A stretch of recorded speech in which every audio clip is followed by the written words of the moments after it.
দুনিয়াতে আমরা কত রকম খাবার খাই, কিন্তু কখনো না কখনো একঘেয়ে লাগে, আবার দেহে অসুখ হয়। কিন্তু জান্নাতের খাবার, আল্লাহ বলেন, যা আমরা চাইব তাই খাবার আমাদের সামনে হাজির হবে। ফল হবে, মাংস হবে, এমনকি এমন খাবার যা আজ পর্যন্ত কোনো মানুষ দেখেনি। কল্পনা করেন ভাই, এক টুকরো ফল হাতে নিলেন, আল্লাহর নামে খাচ্ছেন, স্বাদে এমন মিষ্টি যে দুনিয়ার কোনো মধুর সাথেই তুলনা চলে না।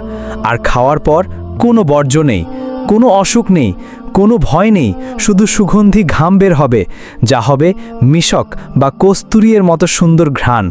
আল্লাহু আকবার। জান্নাতে থাকবে দুধের নদী, মধুর নদী, সুগন্ধি পানীয়র নদী। আপনি বসে আছেন সোনালী প্রাসাদের পাশে, সামনে স্বচ্ছ নদী বয়ে যাচ্ছে, হাতে সোনার পেয়ালা। ভাই ভাবেন তো, আজ আমরা দুনিয়ার হারাম খাবার খেয়ে আল্লাহকে অমান্য করব, নাকি সামান্য দুনিয়ার লোভ ছাড়ব, যেন একদিন জান্নাতে সেই অশেষ নিয়ামতের টেবিলে বসতে পারি।